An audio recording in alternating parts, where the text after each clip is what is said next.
Então, é muito mais difícil que esse indivíduo tenha aptidão social do que o indivíduo que está aí imerso nas questões do dia a dia, convivendo com outras pessoas. Já entrando na questão da educação especial, qual foi o grande problema que a gente teve ao implementar um sistema inclusivo?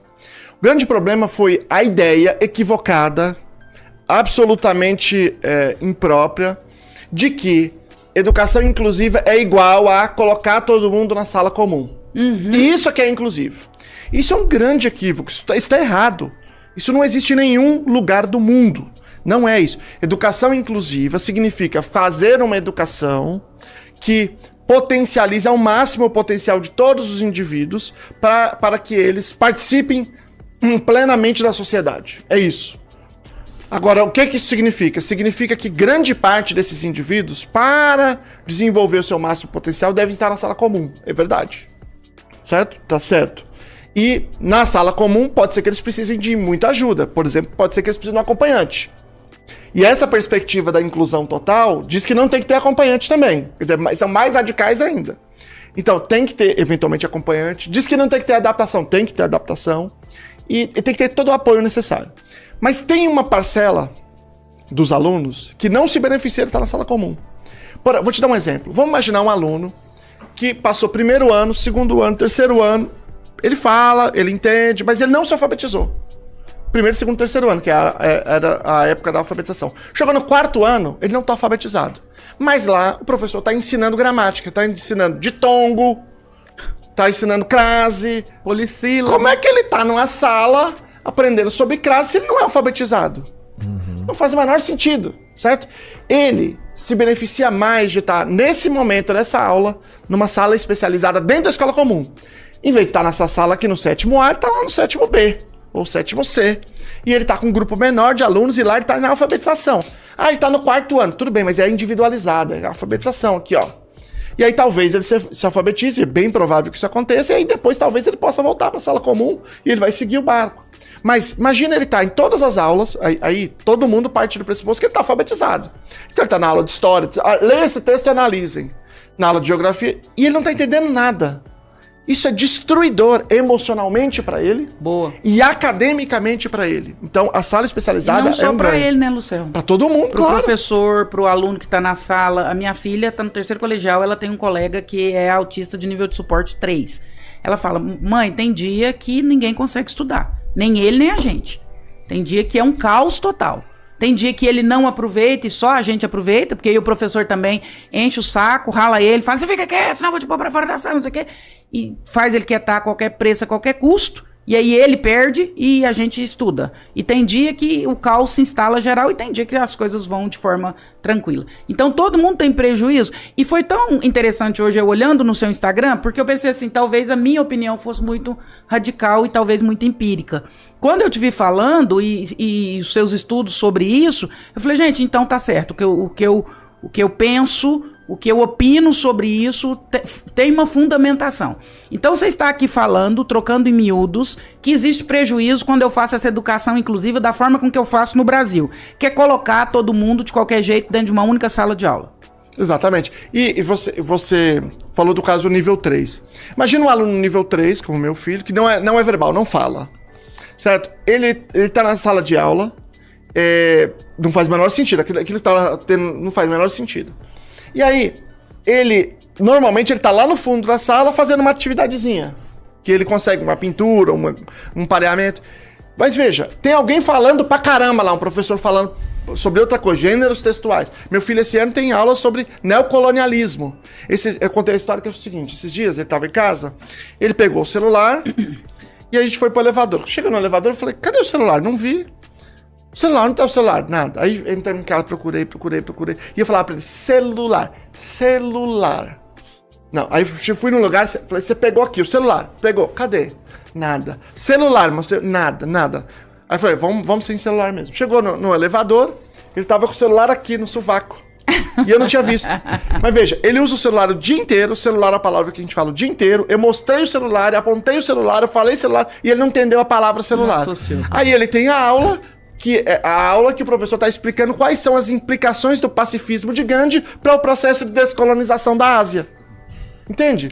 Não faz o menor sentido. Então, ele tá lá no fundo fazendo um negocinho. Ele estaria melhor de estar num ambiente tranquilo, só ele, sem aluno enchendo a paciência, com um professor específico para ele, com toda a estrutura visual que ajuda. O nível dele. Exatamente. E mais, como ele é não verbal, ele também não se beneficia da interação que a suposição é que tem lá no intervalo, na entrada, da interação social. Então, para ele, não é nem a sala especializada. Ele se beneficia mais de uma escola especializada, em que, além de ter um ambiente muito mais estruturado, ele também tem um apoio terapêutico, uma integração terapêutica forte. Entende? Então, esse foi o grande erro, achar que educação inclusiva é estar na sala comum. Educação inclusiva é um sistema. Esse sistema obrigatoriamente tem que ter escolas especializadas, salas especializadas dentro da escola comum. São perfis diferentes. Quem tem um perfil para estar na escola especializada que se beneficia mais daqui é um, o que se beneficia mais de estar na sala comum, na sala especializada é outro. É um indivíduo que se aproveita socialmente da interação, mas não acompanha cognitivamente a sala, e tem aquele que se beneficia de estar na sala comum, dentro da sala comum. É aquele que consegue acompanhar o currículo. Então temos esses 3 perfis. Achar que é botar todo mundo aqui e tá tudo certo, isso é um grande problema. É um grande problema para todo mundo, para todos os alunos.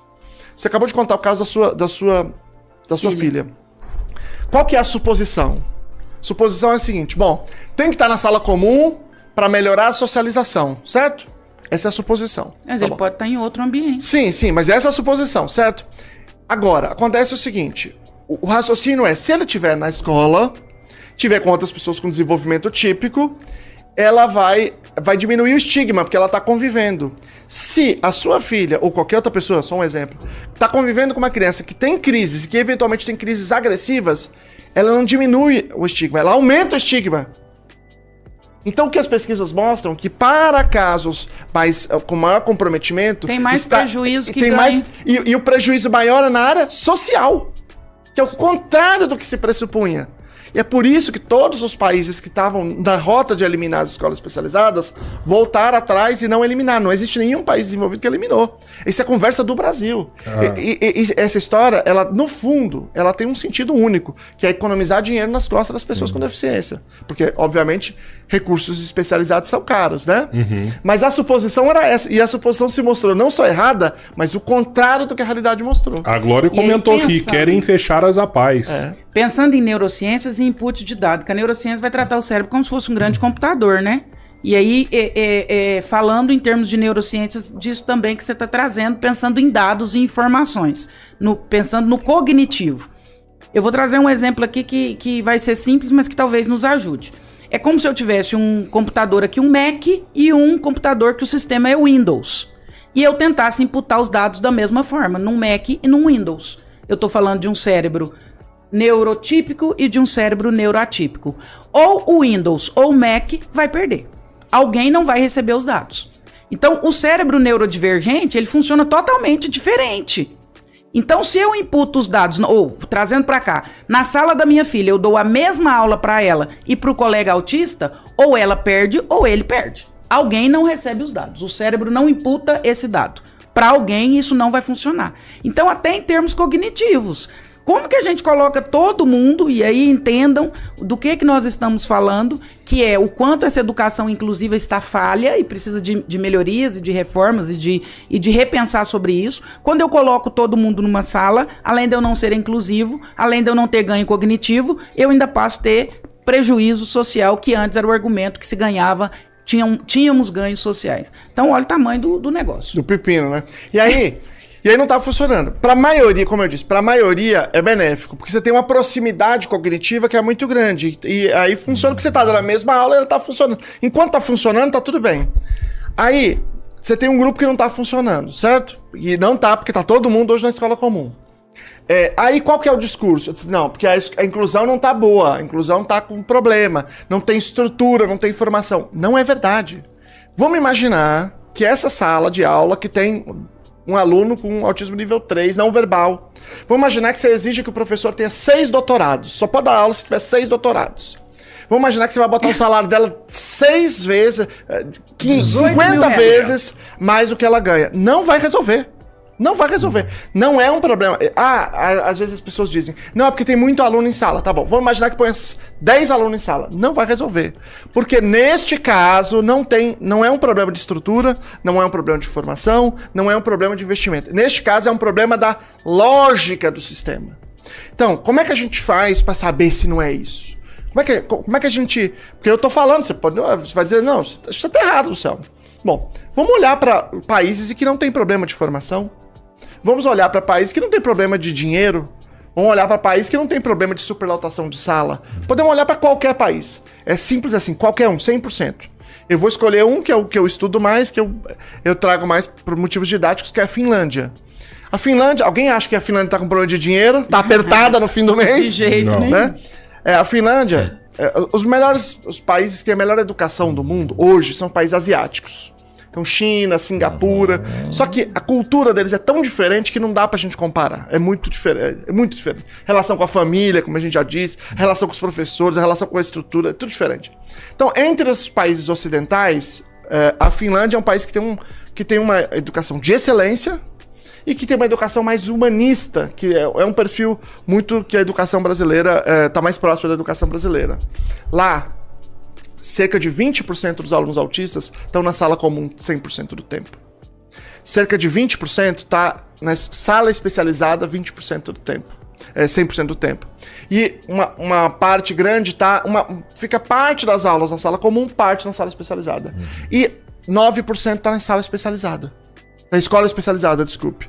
A Finlândia, se disser, tem problema de dinheiro, lá não tem. De formação, lá não tem. Tem lá, alguns níveis exigem doutorado do professor.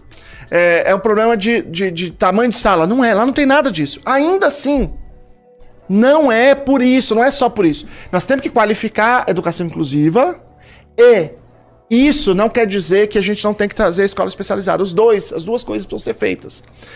Você precisa qualificar a sala comum e precisamos ter um sistema que tenha esses dois outros espaços. Se a gente não tiver, não será resolvido. Não importa quanto dinheiro a gente tenha, não importa quanta formação a gente tenha. De novo, não é radicalizar, né? Repensar a inclusão. Nós enfiamos goela abaixo uma política de inclusão que não está funcionando, né? Que não é efetiva para aquilo que ela se presta. Então, é repensar essa... Falando de investimento, numa escola particular, por exemplo... As escolas particulares são piores que as públicas, em geral. Porque existe uma regra que é a seguinte: você não pode cobrar mais de uma família, de uma criança com deficiência. Você tem que cobrar a mesma mensalidade. Entendi. Só que existem custos envolvidos no processo de apoiar o indivíduo, né?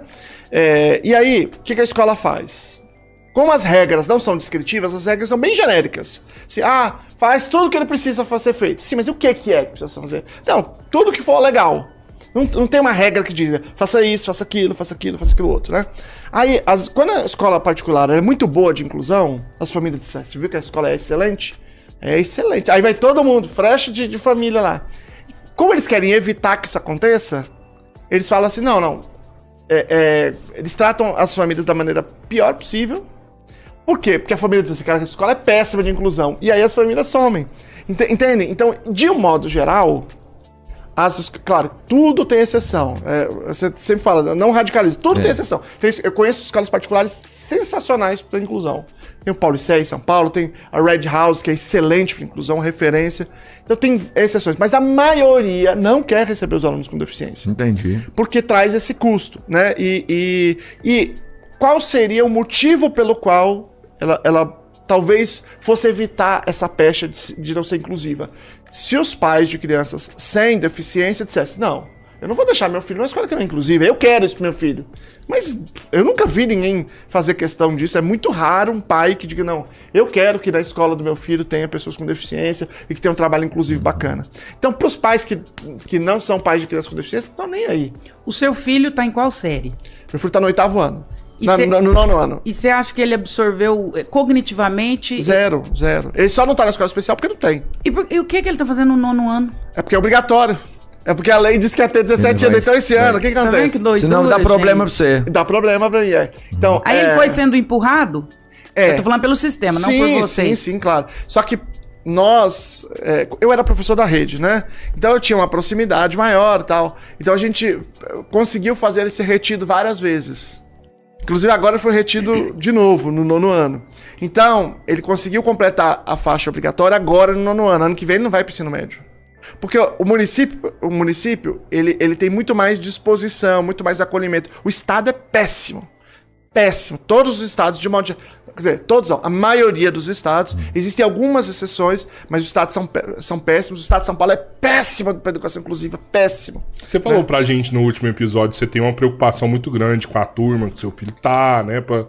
Se vai deixar ele seguir ou não, depende da turma que ele vai ficar. Porque talvez a turma que avançou é uma turma que acolhe ele mais. Mas neste caso, isso é verdade. Então, por exemplo, às vezes você tá num ano, você tá no 8º ano, você vai pro 9º ano, certo? Você tem que pesar várias coisas pra entender se é melhor mandar ele pro 9º ou melhor segurar. Uma das coisas que você vai pesar é qual é a relação dele com essa turma. Às vezes a relação é tão boa que, ele não aprendeu, mas vale a pena, porque a relação ali... O objetivo é muito mais de socialização do que cognitivo. Ele tá aceito no grupo. Só que no caso dele, não vale essa regra, porque ele sai e vai pro Estado, a turma não é mantida. Entende? O Estado é outra coisa, refazem as turmas todas, então não adianta. Então eu não quero, a gente não quer mandar ele pro Estado. Então ano que vem ele não vai pra escola, ele encerra a escolarização dele agora, porque o Estado é péssimo. Então a gente conseguiu segurar ele ainda um pouco mais. E você pode fazer isso legalmente? Reter, não colocar Sim, 17 anos é a idade final de obrigatoriedade. Então no Brasil é assim, é obrigatório você levar a pessoa de 4 a 17 anos na escola. Antes de 4... é obrigatório pro município oferecer, mas não é obrigatório você colocar. Então, terminou 17, já não é mais obrigatório. Aí você pode tirar. Já pode tirar. É claro que esse negócio de obrigatório é um pouco complicado quando a gente fala de uma pessoa com deficiência, porque é o seguinte, quando você pega a regra, o direito para crianças e adolescentes, eventualmente você pode ter um conflito entre um princípio e uma norma. Eu vou explicar o que eu quero dizer com isso. Por exemplo, você não pode, diz o ECA, né? Você não pode adotar alguém que tenha menos de 16 anos de diferença de você. Que é para evitar que homens façam adoção de natureza para exploração sexual. Quer dizer, isso reduz a probabilidade, não evita, mas reduz, né? Então, se você tiver 20 anos, a pessoa tem que ter menos de 4 anos, assim por diante, tem que ter 16 anos de diferença. Mas, imagina a seguinte circunstância, você tem uma criança de 6 anos, a mãe diz pra vizinha de 18 anos, olha, fica com ele aqui que eu vou na casa do meu marido, vou viajar e eu volto amanhã. E ele não volta depois, fica ligando dizendo que vai voltar, e aí fica um mês ali. Aí ela procura o conselho tutelar, aí não sei o que, telefone sem fio demora mais um mês. Quando chega daqui 2 meses, ela tá super apegada à criança. A criança tá super apegada pra ela, deu um match perfeito ali. Só que ela tem só 13 anos de diferença, 12 anos de diferença. 18 para 6 anos, né, digamos, né? Não tem os 16. Então, existe um conflito. Porque o princípio eu tenho que buscar o melhor interesse da criança ou do adolescente. O melhor interesse é ficar com essa moça, porque essa moça manifestou. Porque, né, tem uma relação afetiva. Mas a regra diz que não pode. Então, quando a regra enfrenta o princípio vence a regra. Então, o que eu tô querendo dizer com isso? Que a regra diz de 4 a 17 anos é obrigatório. Se, por algum motivo, por exemplo, eu demonstrar que naquele caso concreto a escola está sendo um problema para ela e eu colocar no homeschooling, de um modo geral, a pessoa tem ganhado isso na justiça. Se você demonstrar que naquele caso concreto, aquilo estava sendo ruim. Estava prejudicial. Então eu estou demonstrando que eu não tenho abandono intelectual, ou seja, estou ensinando, que eu estou criando oportunidades sociais. Então talvez a gente pudesse ter feito isso. Mas isso... no final das contas, tem uma problemática legal. Você não tem uma garantia de que, de fato, você vai conseguir demonstrar isso judicialmente. Você tem juiz de todo tipo. E olha que baderna, né? Olha a luta de um pai para dizer assim, meu filho não tem condições, ou meu filho não está evoluindo, eu quero... Vou te contar como que funciona em Minas, porque você falou que conhece a realidade de São Paulo sobre ser retido. Quando a minha filha tinha 7 anos, 6 para 7, ela teve uma doença grave e ela ficou 2 meses internada, quase perdeu a vida. E depois que ela voltou do hospital, ela ficou muito frágil, então ela ficou praticamente 6 meses sem ir na escola. Quando ela volta para a escola, todos os colegas já estavam alfabetizados, liam, e ela não lia. Então ela começou a ficar muito deprimida. Então a professora falava, André, tá todo mundo lendo, abre o livro, página tal, e ela prostrava, só dormia na sala. Falei, então vamos levar até o final do ano, em dezembro a turminha evolui e ela fica, porque ela não está alfabetizada. Se ela progredir com a turminha, isso está prejudicando ela agora emocionalmente, porque ela está ficando deprimida, ela só dorme a aula inteira. Então, em dezembro, a gente retém e ela fica com a turma anterior, vai ser alfabetizada junto, vai se sentir melhor. Emocionalmente é o ideal. Não pode. Mas como não pode? Ela não aprendeu. Eu estou falando como mãe, esse é o ideal. Tá aqui o laudo também de um profissional de saúde mental, não tem como ela evoluir. André, mas infelizmente não pode. Então, para que isso ocorra, você vai ter que abrir um processo, entrar na Secretaria de Educação, anexar tais e tais e tais laudos, dizendo que você quer e vocês se responsabilizam para que ela fique retida. Nós, como escola, concordamos, mas infelizmente nós não podemos. Vocês vão ter que abrir um processo para isso. Você acredita que foi uma treta danada para que eu conseguisse que a menina ficasse retida por algo muito óbvio? Óbvio. Olha o trabalho que pai e mãe tem. Aí, de novo, eu sou muito caipira, viu, Luciano? Mas eu vou ter muito caos aqui, muita caipirice. Não, mas eu acho ótimo. Meu avô falava assim, minha filha, vai chegar o tempo em que o errado vai ser certo e o certo vai ser o errado. Chegou esse tempo, hein? Chegou. Olha que doidura. Olha a sua luta como pai pra dizer assim, gente, isso aqui é um teatro. Ele não está aprendendo, não faz... E aí, é bom demais falar com você, porque você tem lugar de fala, você tem um filho autista. Gente, isso aqui é um teatro, ele não está aprendendo. Ele está no 9º ano, mas ele não está aprendendo nada. Vocês estão falando de questões sociais na União Soviética e ele está aqui pintando. Então, vamos encerrar esse teatro? Vamos parar por aqui? E eu, como pai, me responsabilizo por isso e sou honesto para dizer que esse é o ideal. Olha o trabalho que um pai tem para conseguir isso. Tem base. Sim, sim. E veja, ele acabou de falar que agora, essa semana, né, explodiu um caso aí da APAE do Paraná. A APAE do Paraná, ela é uma referência. Ela tem um trabalho de educação especializada espetacular. Provavelmente as melhores escolas especializadas do Brasil estão no Paraná. A Federação das APAES lá realmente é impressionante, né? Outros lugares também têm bons trabalhos, São Paulo, mas realmente o Paraná é uma referência. E agora entraram com uma ação judicial lá no Paraná para que deixe de haver o financiamento para as escolas especializadas da APAE. Entraram no STF, está na mão do ministro Toffoli, esse processo, uma ação direta de inconstitucionalidade, para tirar todo o financiamento das escolas da APAE. Quem está na APAE são os casos com maior nível de comprometimento. A APAE resistiu de uma maneira extraordinária ao processo de desmonte, heróica, ao processo de desmonte da escola especializada. Foram pouquíssimas que restaram. Tinha que ter, pelo menos, no lugar que mais tem, que é o Paraná, umas 10 vezes mais do que tem. Tem uma quantidade mínima e eles querem fechar a quantidade mínima que tem. Então eu quero dizer para as pessoas que é muito importante para todo mundo manifestar o seu apoio à APAE do Paraná. Entra lá, procura lá, APAE do Paraná, tem um Instagram lá, acho que é FENAPAE PR, uma coisa assim. Para manifestar o seu apoio, assinar lá, eles têm lá as petições.